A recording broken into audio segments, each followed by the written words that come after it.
This is the iDeas podcast, the show where L&D professionals discuss ideas over a nice cup of tea. Warning, other beverages may be consumed. In this episode, I chat with Rustica Lamb about an amazing AR project she's currently working on, the social responsibility of learning and development professionals, and the bleeding edge of EdTech in 2022. Hi, hello, and welcome to another episode of the iDeas podcast. Thank you for joining us. With me today is Rustica. Rustica, thank you so much for joining on our second attempt, because I messed up the tech on our first time trying to have this conversation, didn't I? So thank you for coming back for round two. Well, you didn't actually mess it up, and we had a really great chat. And I think it was like we almost did a quarter of the podcast the first time. Yeah, absolutely. So whilst we don't rehearse and write scripts for the iDeas podcast, this is about as close as you're ever going to get to that. Brilliant. Mm-hmm. So thanks so much for agreeing to come and talk to us. As always, we kind of masquerade as a learning and development and EdTech themed podcast. In reality, people just tune in to see what people are drinking. So what are you drinking? Coffee. Coffee? Any particular type or? Soy latte. We bought a machine about 18 months ago, and I was poo-hooing my husband, thinking, "Nah, it's going to be a waste of time." Honestly, because we were drinking a coffee a day each from out. It's the best coffee, actually, of most coffee shops. So we're really happy with that. No, I'm very much on that sort of thing. Ever since when I started working at home, the first big company expense was we need a proper coffee machine. The trouble is for me, about 5 minutes down the road, I've got a coffee shop. So now that I'm at home all the time, it's that ritual of I've got 5 minutes. I could just nip out and get a coffee, and that can get expensive quick. So it's nice to be able to have some variety as well. I've gone the same way. I've gone exactly the same way. I've got a nice black coffee, but from a new coffee I'm trying called Dragon's Nest from Many World Taverns, and it's very nice. It's a little bit of a lighter roast than I'm used to, which is interesting. Which meant I spent far too much time over the weekend dialing in the grind, which was I found it very fun and interesting. I'm not convinced my wife was as impressed when I used half a bag of coffee to figure out what the settings needed to be. So that's fine, though. That's fine. Right. So on that, just before we go, having been to America a few times, I could never find decent coffee, but I went to Atlanta a few times and I found the best coffee, Dancing Goat, in Atlanta. So if you're into your coffee, Dancing Goat, and I bought a cup. It's been my favourite keep cup for about 4 years, and we just took a photo of it. We went up the mountain, up to the snow line on the weekend with my Dancing Goat cups. So I'm going to send them the photo. So if you like nice coffee, Dancing Goat's a good one too. Awesome. Well, we shall pop a link in the description of the episode. There we go. You can go get yourself some good coffee, which I think is predominantly what the L&D industry runs on anyway. It's just extremely high levels of caffeine. And then certainly in my business at the weekend, very large quantities of wine. Anyway, let's move on rapidly from that admission. So I'm really interested about some of the stuff we're gonna talk about today. Partially because I've been very vocal in my I'm not sure about this whole AR VR thing. And that's obviously a big thing we're going to discuss. But before we get into that properly, because I'm terrible at doing introductions, please do tell us a little bit about yourself. About yourself, okay. Well, as you can probably tell from my accent, I'm from New Zealand, which has been actually quite good because the number of speakers we've had from overseas come down here just because it's a beautiful place has been phenomenal. So we've had Charles Jennings, Nigel Payne. We've had, some of the suppliers we represent come down as well. So it's just been great. So I'm from New Zealand. Prior to that, I was in Bali for 3 years with our daughter at the Bali Green School. Really miss that and hope she finishes school at the end of next year. We'll spend 3 to 4, 6 months in Bali and the rest back here. So that's our plan. I set up Bloom Learning Technologies 10 years ago. So that was a bit of a milestone. Like all business, it can be, have its great times and have its ups and downs. But essentially, we're a learning technologies business, and half our business is in the tech side. So, and I'm personally interested in emerging tech and how that can how L&D people can use emerging tech for great design and great learning experiences, basically. And not all emerging tech can. So I can't think of, well, drones, I'm sure if you're in maybe manufacturing or, dairy or, agriculture, that possibly that would be a great learning tool. So I'm always looking for ways to use learning tech for our clients in the emerging field, hence the AR focus we're going to talk about. And then the other, when 2020 came, a lot of course, digital transformation happened, and probably like around the world, a lot of L&D people got sucked up into these massive projects. So that actually created a real shortage of L&D talent around. So, obviously talent was short, but L&D talent in particular. So we set up learning as a service, and learning as a service is basically an outsourced team of every expert you can think of for what you need, which scales up and down. So it becomes a sort of your outsourced L&D team. So that's the other half of our business. So yeah, that's what we do.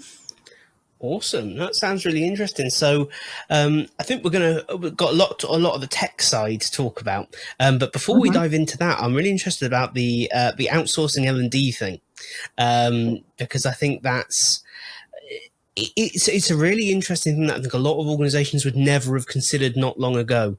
I think organizations, certainly I've seen organizations that would have said, oh, we just don't need L&D. It's not a priority whilst we're, I don't know, scaling down the business or protecting money or whatever it might be. Or they build these massive, unwieldy departments of totally necessary groups of people.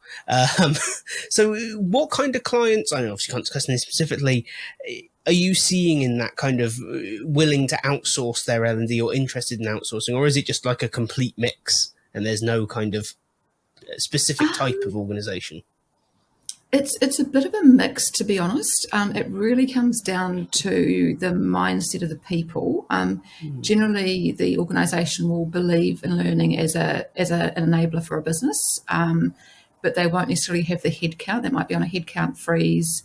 They may be sort of a medium-sized 500 that they just can't afford to have an extra person in. But then, of course, when big projects come along, like they put in new technology or new whatever they might be doing, they actually need someone. And it's that whole, in fact, we're having a conversation with our marketing. We're doing a rebrand and refresh at the moment. And it's like, well, what actually is this learning as a service? And it's like, well, you could get one contractor to come and do a short-term project, but that person's got to be a unicorn, basically. So we've decided we're going to have some unicorns on our site, because you need someone who's senior enough to have, robust business conversations with stakeholders, to do analysis, to be able to do good learning design, to actually know the tools and actually be able to use all the tools, animations, authoring tools, video editing, like it just, and then evaluation, and it just, a person even have all that time for a start. So it's you look for a unicorn, and then therefore that denotes that the quality is not as high because they just haven't got the time or the skills. So, and it's interesting. We've had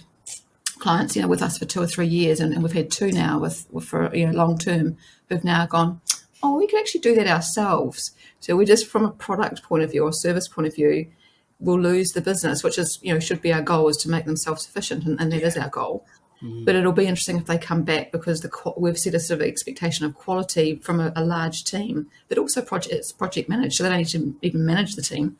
So yeah, so it is interesting. I saw a post on LinkedIn from a Kiwi guy actually saying he just can't believe that organisations don't allow this flexible in and out, and I think there's a movement of the people, so there might be an uprising with that.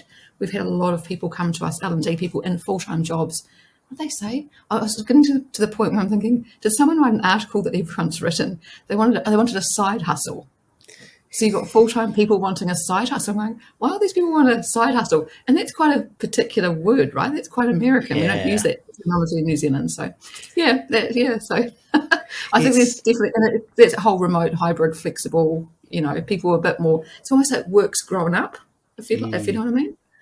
Yeah, I think it's such an interesting space, because my business Evolve offers that on a relatively small scale for a couple of customers, and I found it to be a really interesting experience, having worked on kind of in-house L&D teams where you're exactly right, you are expected to have this ridiculous skill set, which means you stretch. See them in the ads, right? Yeah, this is it. So you want what? This is oh, you know animation. It's like, I certainly have access to an animation tool. Let's go. They're not actually the same thing. Yeah. Like no, I found it quite interesting. I think it's something you say about setting that quality of standard. Because I think you're right, actually going from an outsourced thing there where you say it's project managed, you have a team of experts. So it's not an instructional designer playing at being an animator and a voice actor and no, you've got a voice actor and you've got an animator, and that is a big skills difference in each of those jobs through someone trying to do everything. Absolutely. And the thing is, for the same price. Yes. So why would you not?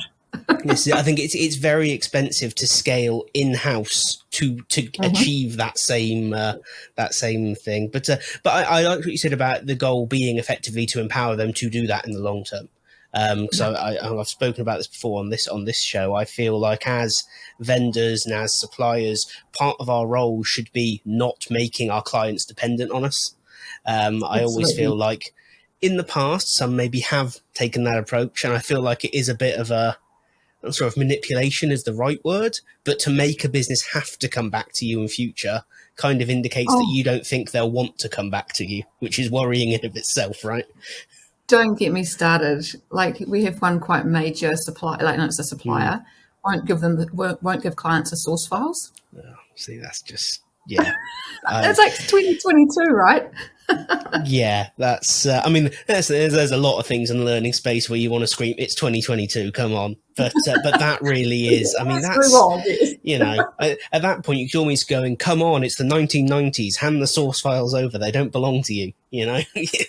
You're a service provider, not an owner of the content. But hey, let's not go down that track. I suppose we'd be there all day. But that's really interesting. I think it's a really interesting space that I agree didn't exist not that long ago, really. No. Certainly not on the scale that it is now. So great to hear that.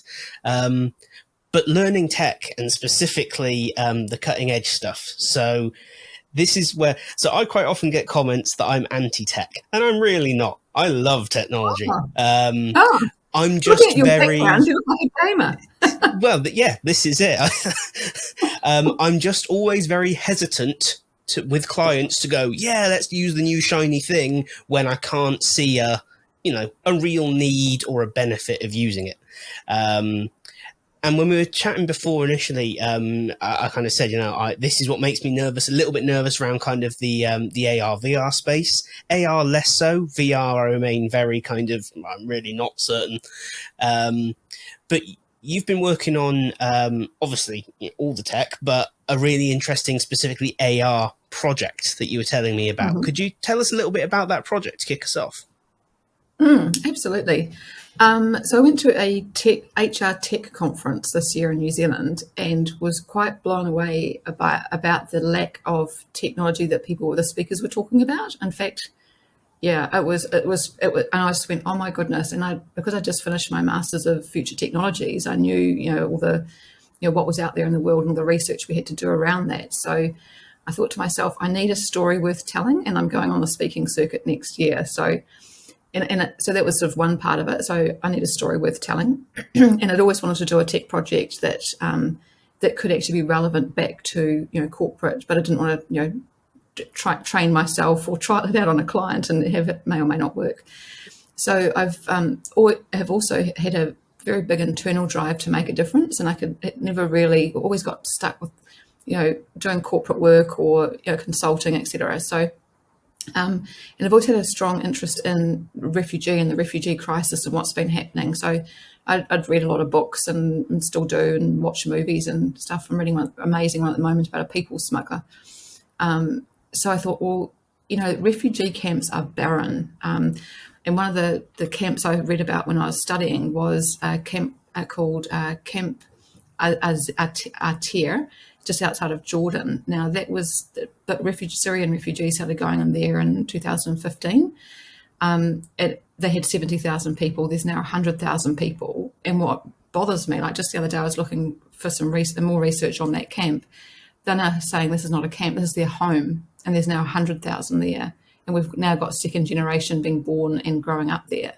And if you look at refugee camps, they're just rows and rows and rows of camps. But if you look on Google Maps, they've got like a supermarket, and they've got all the infrastructures there. They've got a gym, they've got a market. It's so interesting. So they've become mini homes, but with a fence around it, so they can't leave. And in 2015 there was around 60 million refugees. Now there's over 80. So in a short 6 or 7 years, we've gone another 20 million forcibly displaced people. To me, that's just a humanity. Like it's just a tragedy. I don't know. Just something in me drives.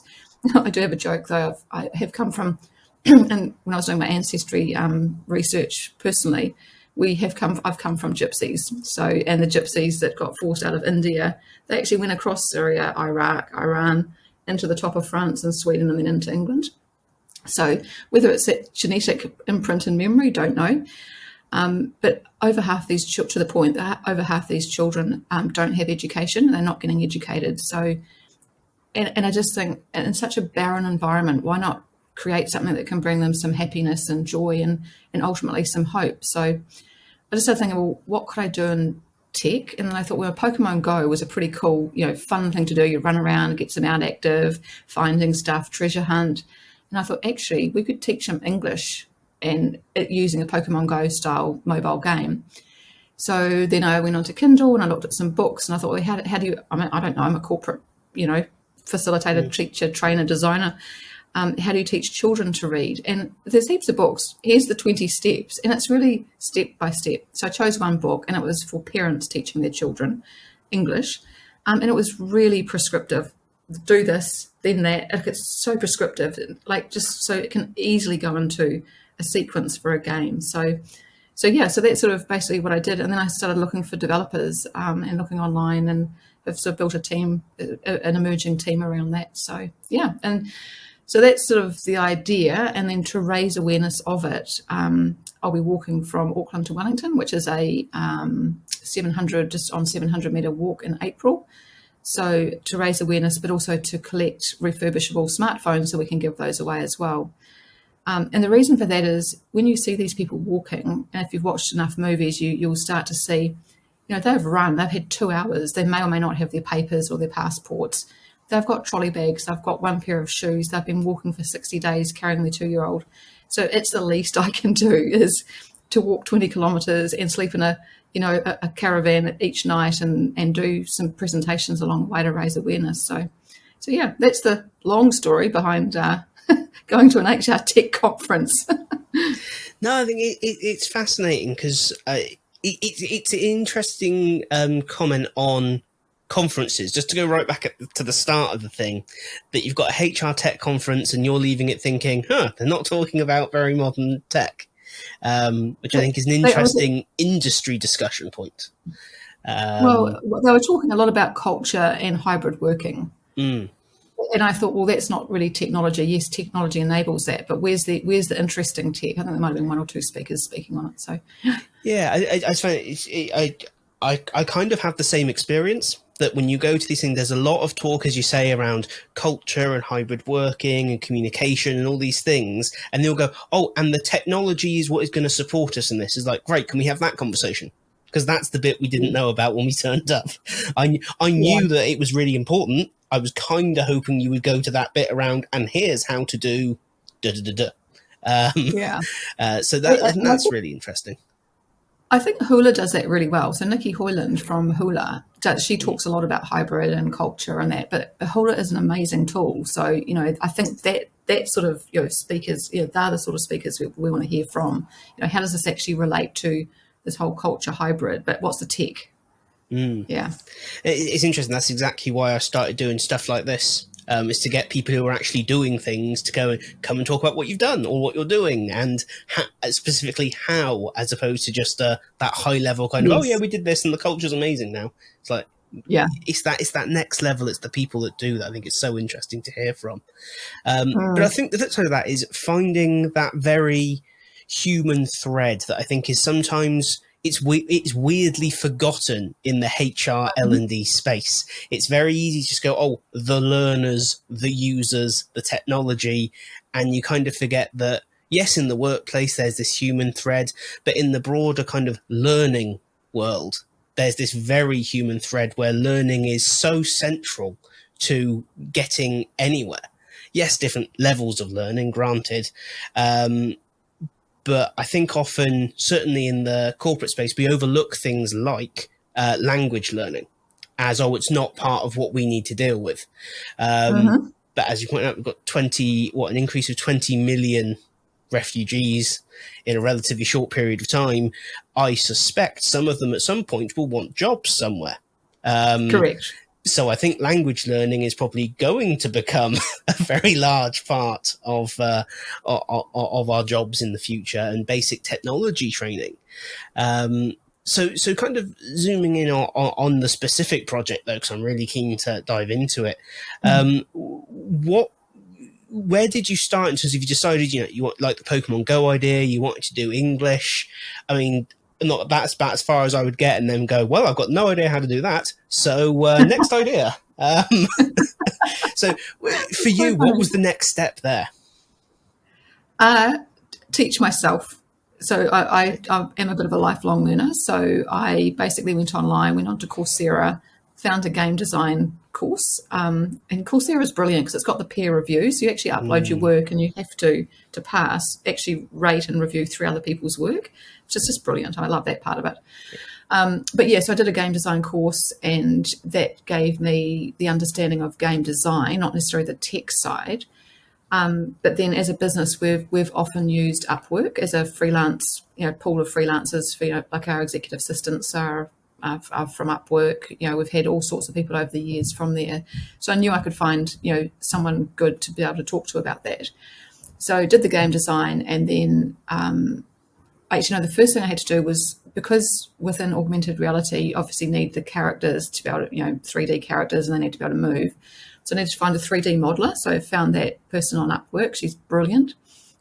And then I thought, well, because I'm actually going to another conference, well, it's actually a training incubator in Bali in October, I wanted to take a prototype with me. So I knew that I had to get a prototype done. So she made some 3D models, and then I interviewed a few augmented reality type people. I also did some desk research. So I was looking at, like, what tools do you actually use to make augmented reality? I had no idea. So it turned out it was a tool mostly called Unity, which is like a game design engine. Yeah.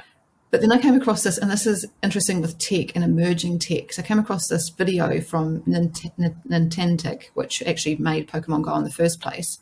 And they'd put out this plugin for Unity called Lightship, and it was amazing. It was like you could actually put your phone, it would recognize water and buildings and sky and trees and stuff. So I'm going, excellent. I want to go to this conference, and I want this because they have got these mascots of fish. So they're right, because I know the venue. Right, I want this fish, their fish, to jump out of the pool, because this is what this tool can do. And then the developers came back and said, well, we've spent a few hours trying to get it to do that, but it doesn't do that because the text is not there yet. Like, right, okay, right. Okay, well, on the video, they had this massive butterfly coming from behind a building. Can you make me that? Because, I can do that. And then they came back and said, no, that's a 3D model. Like, we can't do that. So it was like trial error. It just went on like that. So, yeah, so that essentially is what I ended up doing. I find that really interesting, because I think that's one of the things that makes me, just because of how my brain works, I guess, it makes me nervous about being on the bleeding edge of technology, is that unsureness about what is or isn't possible with any particular bit of technology. I think that's a really interesting experience. So I mean, in terms of working with what I would describe as proper developers, because we often have like e-learning developers, and I count myself among this. Sorry, e-learning developers, we're not proper developers. We do cool stuff, but storyline is not quite the same level of development as what we're talking about here. So the relationship that you build up with those developers and your ways of working with them, how do you find that differs to working with, I don't know, what we might call traditional L&D people? Yeah, exactly. Well, I guess first of all, I've had 30 years talking to L&D developers, so it's easier to do. But it was interesting because I talked to a few developers. One, the one we're using at the moment is from Pakistan, which I just love because A, they're hugely talented, and B, we're supporting, an emerging economy and families out there. So I just love that aspect of it. Then I also spoke to a crowd out of the US, and they were a minority group. So they're a minority group company, but highly talented. Like they were doing some really cool stuff. So they were like, nope, the price is this. Bang, if you're not interested, see you later. And it was like what you'd pay in New Zealand. It's like, okay, good for you. That's great. But I want to do a prototype, and I this may or may not work. So, yeah. It depends on the developer, really. It's probably like any techie person, if they've got good communication skills, and luckily we found mum with good communication skills, and that we've got a project manager who sits in between us and the developers, so they can basically translate. But it's been a really good experience because I'm right up front with them and say, look, I've got no idea about your tech, but this is what I want it to do. Can it do that? It's a bit like the fish, and it's a bit like the big butterfly. It's like, great idea, Rustica, can't do it yet. Tech's not there yet. So, and that can be frustrating. So you've got to be quite resilient in terms of that. So, yeah. I don't know. Does that answer your question? Yeah, I asked because I've kind of discussed it with people before. So if Evolve's we're currently working on a couple of technology things that we're going to launch next year, hopefully. And it was a real experience for me because I used to work in way back in kind of network infrastructure, system administration, stuff like that. So I kind of thought I've got a fairly decent tech head on. And I spoke to these people and was just like, yep, I'm an idiot. I have no idea what these people are talking about. Well, you're not. Maybe you don't know some stuff yet. The sentence, imagine I'm a 5-year-old and now try and explain that to me, has been used many times. But to great effect, I must admit. It's been very interesting. And when I speak to people about it, there's often a lot of nerves about I can't do that. My business can't do that because I don't understand the technology enough. So have you found that has been a problem for you? No.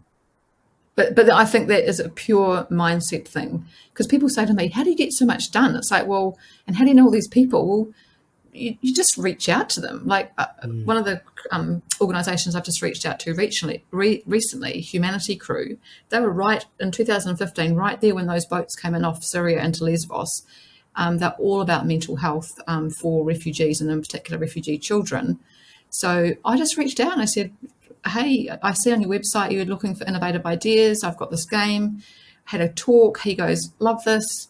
And I said, well, and he says, and we're going to be actually rolling all our content out to other health aid, first aid, mental health first aid providers across the world. I said, how are you doing that? We're doing it on a platform. I said, well, actually, I'll donate my time to actually help you choose the right one, because that's part of what we do in Bloom.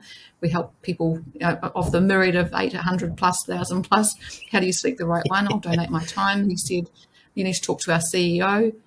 Like one 20-minute conversation, and it's just, but I think people, I talk to people and they go, how do you do that? It's like, well, you just do some research and send them an email. But people, I think it's a mindset thing, 100%. And a confidence thing, maybe, and maybe that's driving the mindset. Don't know. Yeah, I think it's interesting. For a long time, I kind of feel like L&D has been a little bit insular, maybe. Certainly within a lot of organizations. That was my first experience in L&D, was an industry that was very much a case of, well, we weren't L&D, we were training, which I think says an awful lot in of itself. If your department is called the training department, not the L&D department or the learning department or whatever it's going to be, I'm sure we'll rename it next year. We're good at that. But yeah, I think it was very much focused on the task ahead, train as many people as possible, get the job done and get out the door kind of thing.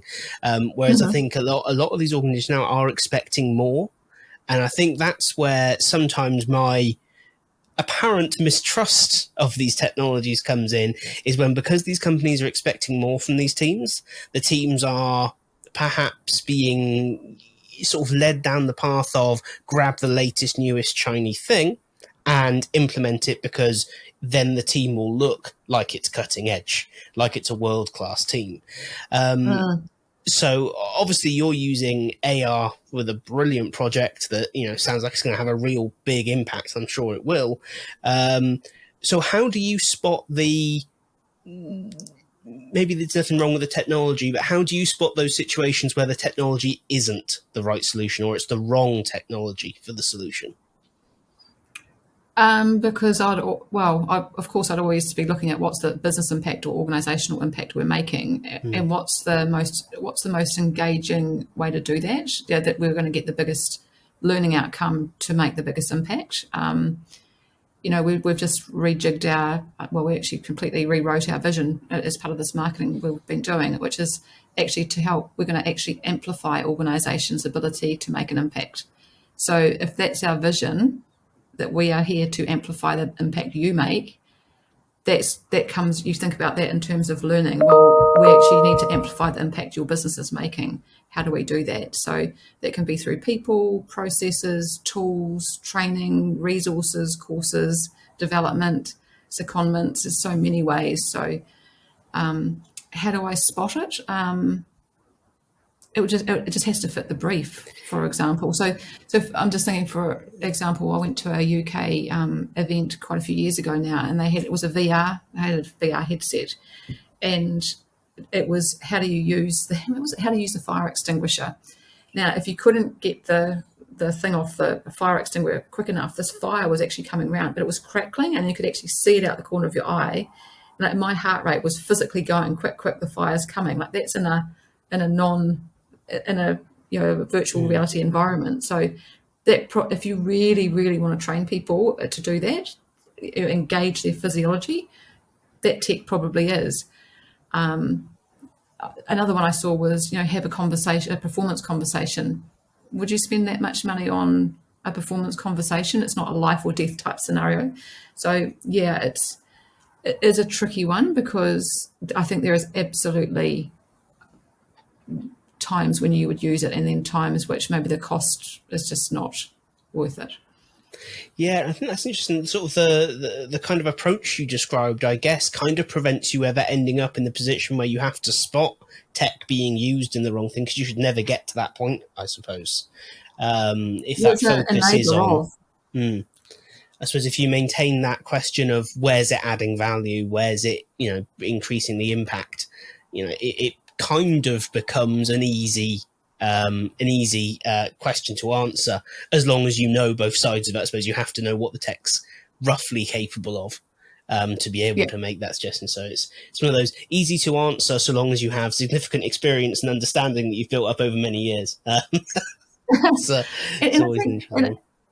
And if you think about AI, like, one of the use cases is complex machinery and maintenance of complex machinery. You can have that overlay. So, step 1, step 2, step 3, complex with glasses on, or probably with glasses on, because you need your hands, obviously, or support. Someone's out in the field, they might be an intern, they've gone to a broken water meter, and someone back at the office can actually see what they're seeing and seeing what they're doing. They're good use cases, because you could technically say, well, actually, now instead of having 2 people on the job, we've only got 1. So there's actually a benefit there in terms of productivity. There's a benefit there in terms of cost savings. So yeah, that technology would work. Same with, like, say, learning management system. We're working with a client at the moment. Everything was done manually. The person hours that they're saving is massive. So it becomes a cost neutral type scenario. Plus, the learners get a better learning experience. They're therefore better on their job. So that's the sort of where do you use a tech. Now, if that company was doing it really well on a CRM and they were happy with that, cost benefit was less, don't bother. Keep, status quo. So, yeah. Yeah, I find that really interesting, because I think that whole approach and the way you talk about tech, I think, is very different to a lot of people who are talking about cutting edge tech, especially online. And online is always a funny space, because a lot gets said to grab attention, right? But there does seem to be this real buzz about almost technology for its own sake. Whether it's, the metaverse and all those kinds of things, and how every meeting will be in the metaverse in a couple of years' time. I won't be there, but apparently every meeting will be in the metaverse. We'll no longer have any real offices, just virtual cubicles. That's what we'll have. It'll be amazing. Hey, I did think of one good use case for that, though, for metaverse, because it's interesting, because I see that they've going down very much workplace has gone down that metaverse route. I was mentored for a very long time by a social entrepreneur, and they taught when you structure your week, you have certain energies doing certain things. So, for example, and it was around the different I Ching frequencies. So you'd have a steel day. So steel is about data and focus and spreadsheets. And then you would have a blaze day, which is around people and engaging and being out there. A tempo day where you'd actually work with partnerships in your team. So different spaces. And they actually said, not only the work you're doing is in these different frequencies, you should have different work environments. So if you're doing your spreadsheets, go to a space either in your office or wherever that is just a plain desk. And one guy actually even had a steel desk, and all you're there to do that, turn off your blah, blah, blah. Yeah. So I was actually thinking you could actually, to get yourself in that space and zone, if you like, work zone, you could go into the metaverse and go, here's my steel space and here's my this space. I think that'd be a brilliant use case, right? Quite cool. But yeah, walking around and having a meeting at a conference, yeah, maybe. But I think for me, day to day, that would be a brilliant use of the metaverse. Yeah. I think that's interesting. More kind of personalization, I guess, as opposed to everything being on there just kind of because. I kind of feel like that is often what I think. So it's really interesting to hear you talk about these technologies in a more, I guess, using them when they add value way. Which is really nice to hear. We're rapidly coming up on the end of time, which is for another hour. I know, right? It's very dangerous, these conversations. They can run on and on, which I don't particularly mind, but other people have lives. So sadly, we will need to wrap up. But I always like to ask a couple of key questions right at the end. First and foremost, when you look out now at the kind of L&D, the EdTech space, what are you really excited about? And what are you maybe a little bit either nervous or wish you weren't seeing so much of? Well, let's start with the second question first. Okay. Since the pandemic, there has been a massive flood into the market of EdTech. And I saw some stats about 6 months ago that from 2020, and I think I looked at this last year, so in sort of a space of about 18 months, there was over, I think it was 314 new funded LMS EdTech platforms happened. Over 300. Like, how on earth do you keep up with that volume? And do we really need all that? Anyway, it is interesting. So I just think that makes it really hard for people trying to select tech because there's just so much out there. And then you get the overlay of the Capteras and the Finances Online, which is a pay-to-play model, and they go there and they select something there and they haven't done their requirement. Don't even get me started on that. Anyway, so I think that's the one thing I'm a bit about. In terms of what I'm most excited about, as I said right at the beginning, I feel like work has grown up. Like we're being treated as, employers are now treating their people as adults. Like that whole presenteeism thing I never got. Come to the office and sit here for 40 hours and do your work. Where I always used to say, well, if my work for this month is these deliverables and I can do it in a week, why do I have to sit here for 40 hours and sit in traffic for an hour each way and miss my children? And, so that's what I'm excited about. I think the pandemic is just hopefully, although, you've got these people that do say their work-life balance has got worse because they are working from home and now they sleep in the office and all the flip side of that. Yeah. But I think if people are just grown-ups about it and employers are grown-ups about it, I think this is a great opportunity. I think the rise of entrepreneurship is something that's quite exciting. It's starting to see these people with side hustle. And I think the rise of female leadership as well is really interesting. Like, you look back way into the past, hundreds of years ago, female leadership was really strong. And then we've had, a period of time where it's not so strong. And I think that's exciting. So I think the entrepreneurship work's grown up, bringing the female sort of energies into the leadership positions. And I see that on all the refugee movies. All of the leaders that are talking are all women. So that's interesting as well. So yeah, that's what I'm excited about. Awesome. No, it's a really good mix of stuff. Actually, it's interesting. I love these episodes where we more visibly see that connection between the industry that we work in and the wider world, the social aspect of what we do. Because again, I think sometimes we get blinkers on about, oh, isn't brain science so interesting, and isn't learning such an amazing process, and we forget that people are quite amazing as well. Some of them anyway. Some of them we could do without, but what can you do? So, and finally, I mean, there's so much cool stuff we've spoken about.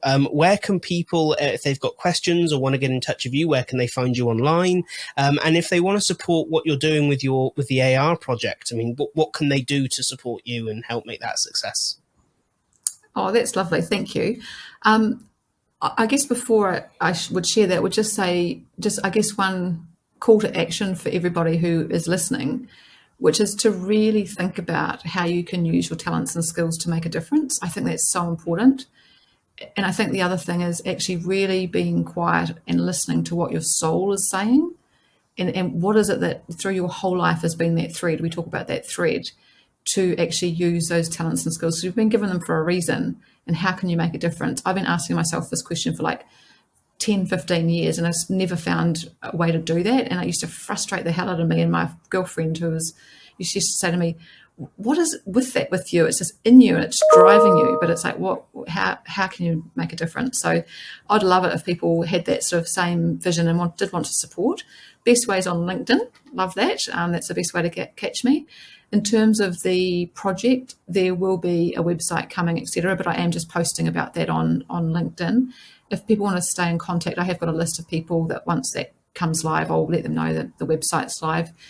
As I'm walking, there'll be we're using my fitness planner or something. Mm-hmm. I haven't set it up, someone else has.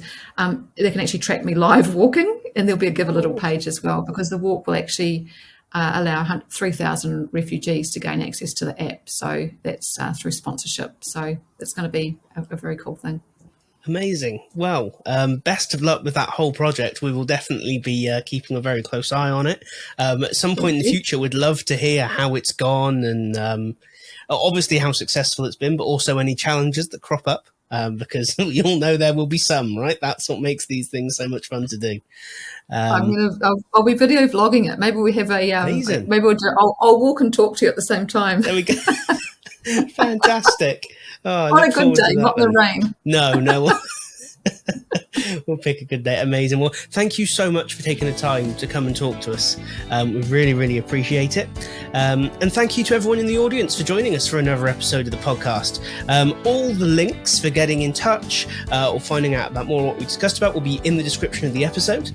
Before you go, please do leave a comment saying, what you found interesting, what questions you've got, and what you're taking away from this conversation to go and put into action in your own life.